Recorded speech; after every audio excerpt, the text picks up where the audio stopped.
Resulullah aleyhissalatu vesselam aydiye. Sahabalarının içinde aydiptir.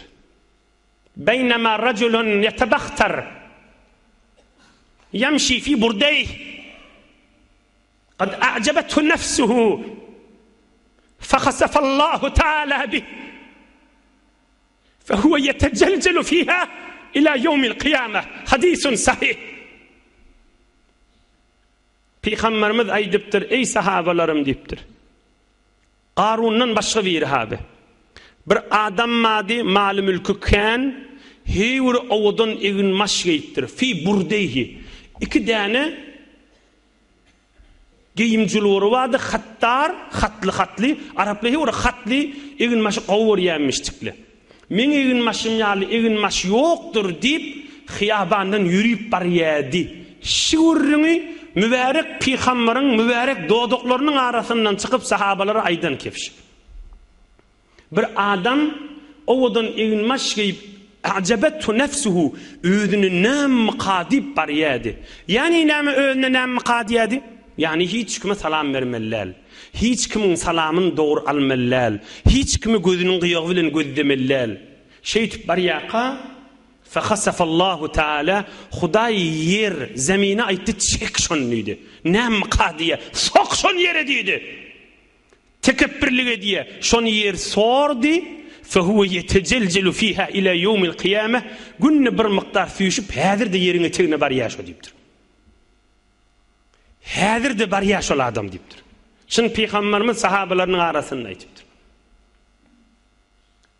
Perden arkasındaki bir gürrünlerden aydeyin ki ilunun içinde poştu perde ortturan gürrünlerden halkın arasında ağzalman galiyan gürrünlerden. Mesela şimdi bir adam eşse ya mesela bir danışka deydi, bir savatlı adam ayısta. Mesela şayet ayıstın, bu zamanında müngülürçü mütekebbir adam ma ne mi yer çıkmaya deyip. Ne mi onu hiç görülmeye, işitilmeye, bize zatları elim kabul edmeye deyip. Resulullah aleyhissalatu vesselam şikif aydıptır da, bir mağrur egin maşına ağlanıp yürüyüp barayan adam yer çıkıptır, ve ta kıyamete çeli, ha bolya boluptur, bu zamanında ne mi bolmaya onunla.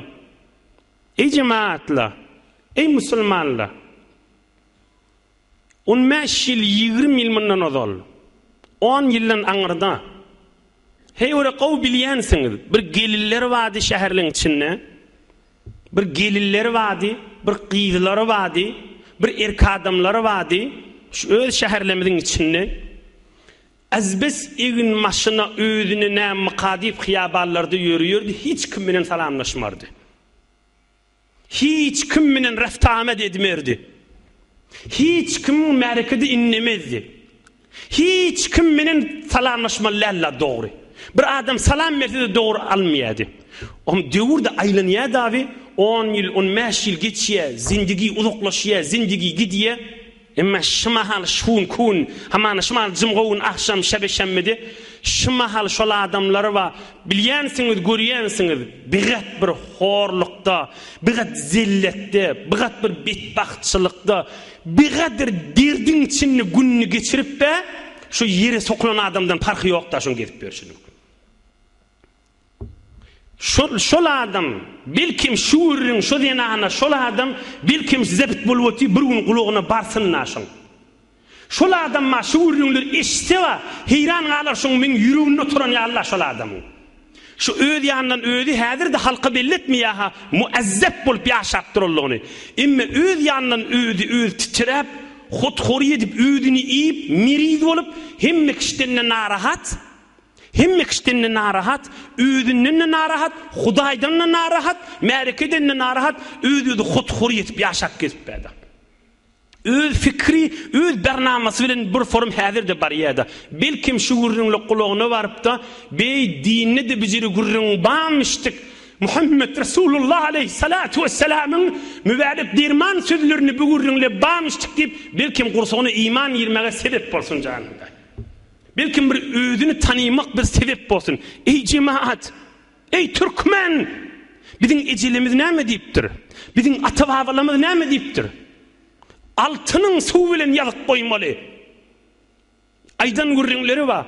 Bir öyün içinde bir qıyız ya bir oğlan ya bir heyvanın aksin çıkıp koyandan mı? Guplenet koyandan Türkmenin şikayetini yazıp koymalı. Näme diýipdir Türkmen? Özüni tanan welidir diýipdir.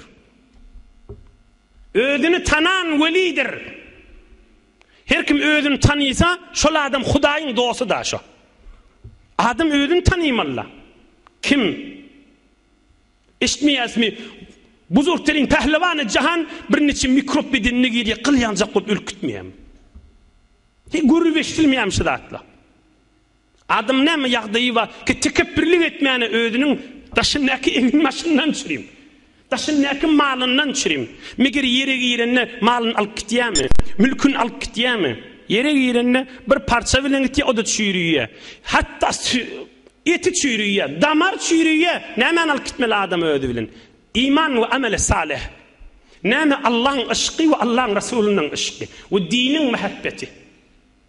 Peygamberimiz aleyhissalatu vesselam yankı kefaydiye. Yere soktu Hudaý şonny. O şu mahalle kan adamlar bardır. Kan gelin gaýrlar var.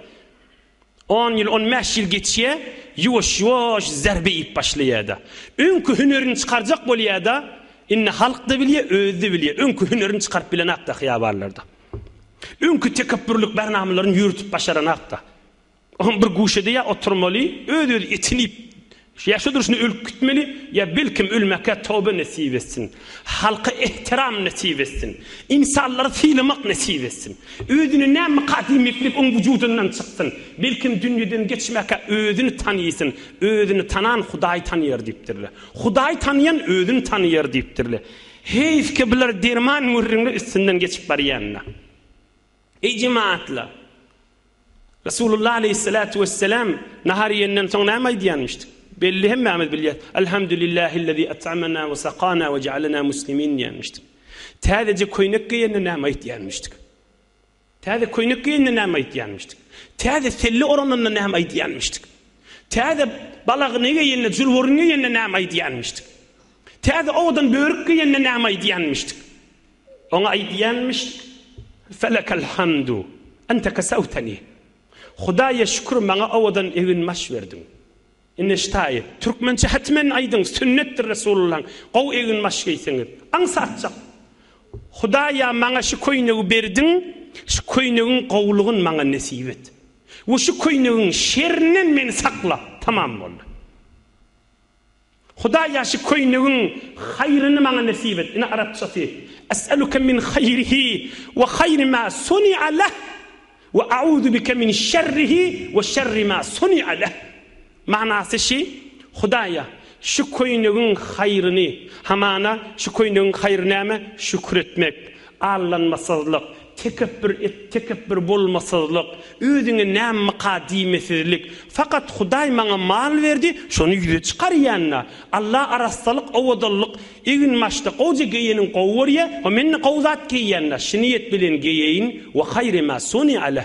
Hudaýa şini üşüýmäýin nip bejerilipdir. Üşüýmänjik dargamasyn, basym könülmesin nip Hudaýa maňa nasip etdiýdigi asl içiniň manasy.